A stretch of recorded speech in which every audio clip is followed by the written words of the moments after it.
Good day, students. You're welcome to today's class. We are going to continue from where we stopped the other time.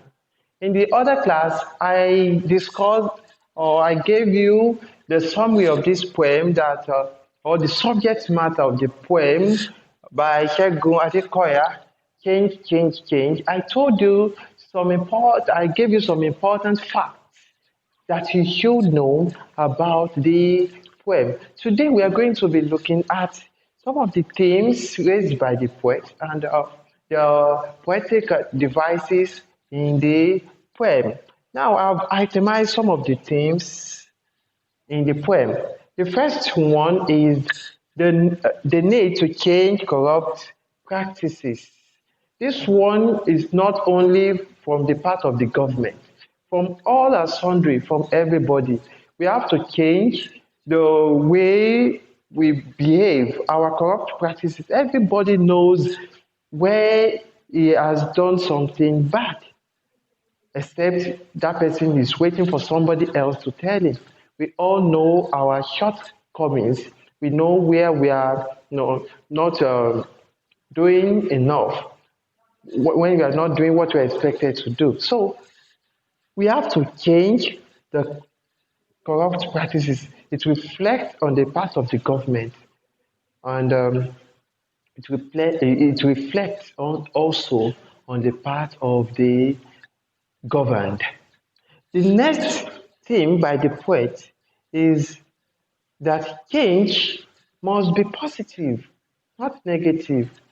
When we are saying that, okay, we want change, we want this thing to change, we should want things to change for better and not for that thing to change from bad to worse situation. And this one is very common in the country. When we are expecting things to move forward, we discover that that thing moves backward. So change is expected change is inevitable. It's either something changes for better or for worse. So change must be progressive. When talking about we should change from positive to positive. We should change to positive. Our change should be positive, not negative.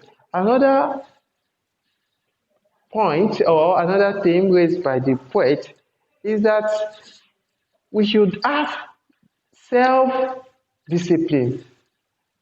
That is another major theme. It's not easy for somebody to handle money. The Bible also says that money is the root of all evil. It's not easy. So those that are in government, they should have self-discipline to look away from embezzling public funds. The change messiah or campaigners must themselves be born again or must have changed positively before they can change others. That's why I said they should have self-discipline. There will be temptation. You just have to look out. I mean, you don't you are not expected to do what is not right at all times. Now let us look at other things in the poem. The poetic devices used by the poet. The first poetic device here is the use of repetition.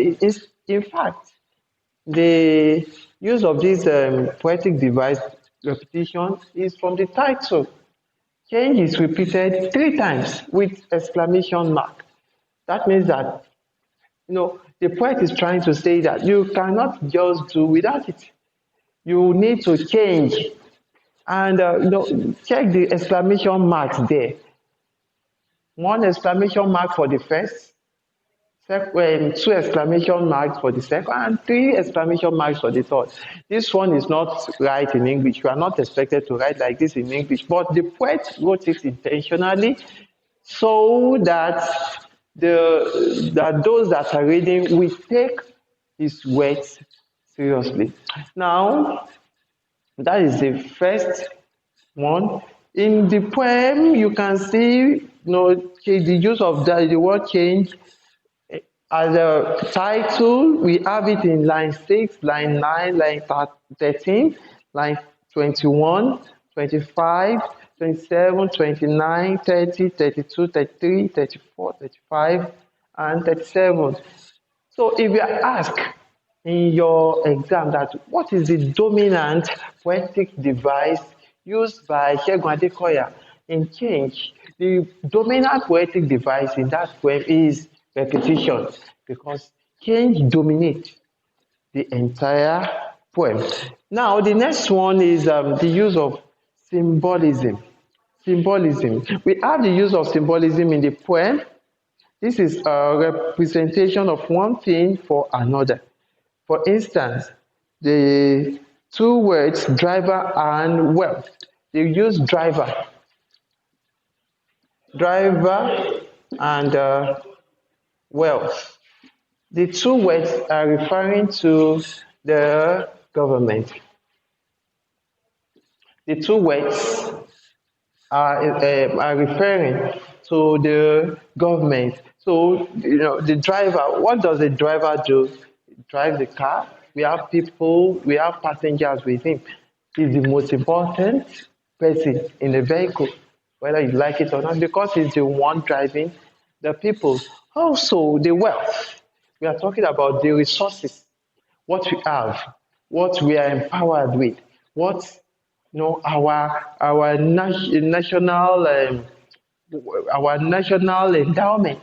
So that is what that wealth means here. And said the two of them are referring to those that are saddled with the responsibility of governing the people. And who are those people? They are the government, the executive, the legislative, and the judiciary.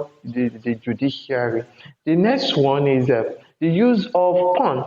Where we are talking about pun, pun is a poetic device that is used to play on words. We make use of pun to play on words. In this poem, we have the use of pun in line 17 when we have centralized the central. Okay? We have centralized the central. Also, we have the use of pun in change, the change, the change. This one is the meaning of this change here is to remove. The change is the second change is referring to the government. This government that was asking for change, they have to be removed. We have it also in line 30 of this poem.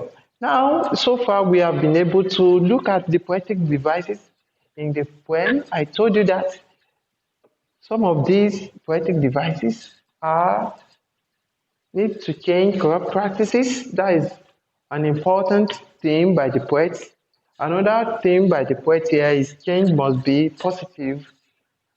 And also we have theme of being self-disciplined. Also, we have poetic devices, the use of repetition, the use of symbolism, and the use of pun, which is to play on words. It's on this note that we're going to call it a day today. We are going to be looking at another poem in our next class by Miyo Shudari. Till then, have a lovely day.